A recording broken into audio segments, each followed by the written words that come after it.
working in a rural or isolated community. There's always a lot of discussion about this because in most countries around the world it's very hard to get medical graduates to go and leave the big cities and go and work in isolated rural areas where they're really needed. It's a real problem, you know. In the grand old days, in the 50s and 60s, a lot of UK graduates who came to Australia were very excited about the prospects and challenges of working in these isolated areas. But that kindred spirit, or that heroic spirit or pioneering spirit seems to have disappeared actually. Our new graduates seem to be very nervous. They want second opinions, they want residents, registrars, fellows around to hold their hand, you know. I know there are rural medical schools and hopefully they're a step in the right direction. Now, what is an isolated area? Well, in the and why generally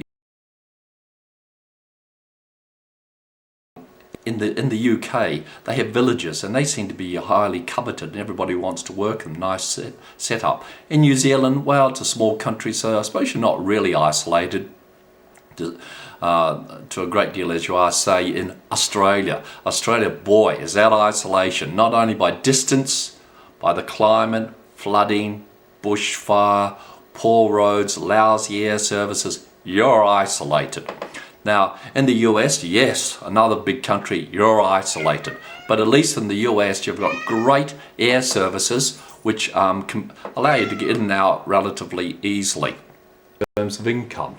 Now, let's look at a few. Sometimes you hear these professors of rural health talking, it doesn't really ring true. They just look like they got this cushy job because they couldn't find.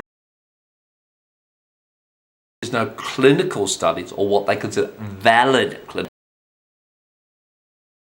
in doing it, maybe a brief term as a medical student or resident. So now, these are things you need to consider when you go into the country. One, professional isolation. That's really real, you know. You treat a lot of problems, a lot of really serious problems. It's nice to have a colleague nearby in the next room you can discuss a case with. Yeah, I know there's a phone and the internet, but you know, it's nothing like having a colleague look at an x-ray, look at a test, look at a patient with you. So, you know, you've got to be a bit experienced before you go out in these areas and feel a lot more confident. Second thing is your family, effect on your family. Now, I'm being a bit sexist, I'm sorry, but I'm just being pragmatic. You know, your wife, she might get very lonely. Some of these smaller communities can give hell to the wife, you know. Like, if she doesn't mix with them, she's a snob. If she does mix a lot with them, she's too common. So I was in one general practice in the country, and you know, every doctor there ended up divorced. Their wives couldn't take it, they all left. So unless you can get a girl who's used to the country, happy with the country, you know, this is a real problem for you. Now, your children, well, you want to give your children the same opportunities you had in life. You want them to go to a good school. Sometimes the schools in these communities are really lousy, you know. So you've got to send the boarding school. So you're going to miss your children and you're going to have huge boarding fees to pay. Third thing is income. Okay, let's talk about income. Income will be good because, you know, there's no competition. You've got to be a little sensitive to local community if there's high unemployment rates because you've still got a moral, ethical duty to provide service in the area. But generally, your income is good. However, there is one thing, your house. You know, a lot of towns, your houses aren't worth much. Whereas if you just in the big city get a house in a good area, it just goes up. You don't even really need to work that hard. Your house will go up and become a valuable asset and actually be the basis of your wealth later. So in the isolated area, you've got to think about maybe getting an investment house in a big city so you're not losing out too much. Now, I hope those things help you, but you know, one other thing, there are some other very serious considerations. I know a lot of colleagues who, like me, have worked as a GP and a specialist both in the country and the city. You know, some things happen that you just can't believe. In the country or isolated areas, you're there as a specialist, and you know, the local hospital almost holds you to ransom. You might have bought a house there, be locked into the area, and they start behaving despicably towards you, very demanding, unreasonable, because they think, oh, you can't go anywhere, and if you're there, you mustn't be much good.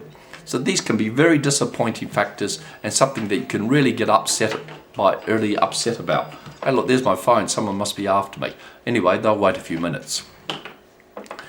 The other thing in the local community is that, you know, you lose all your privacy. Every time you go out to the supermarket, go to a restaurant, you're going to see patients you've seen or treated. And this can be quite difficult for you, you know. You never really get any privacy, a time where you can relax, because you're always under the magnifying glass. Having said all that, I must say, I really enjoy working in an isolated area.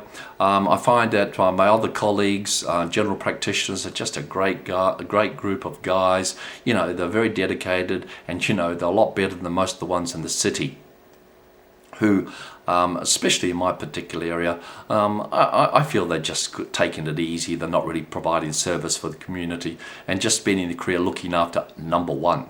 So anyway, only that I was lucky enough to find a great wife, to put it back. Maybe leave it till later on in your career when you're a lot more confident. Your children are growing up, and so you don't have to send them off to boarding school, and maybe your wife and you have a really good relationship, and she's happy about coming out in these areas working with you. Now, I don't know the converse for, you know, you're a young lady and you've got a husband. Maybe the same things work out, but I can't comment on it personally. Okay, good luck in your career, and think about those people in isolated areas.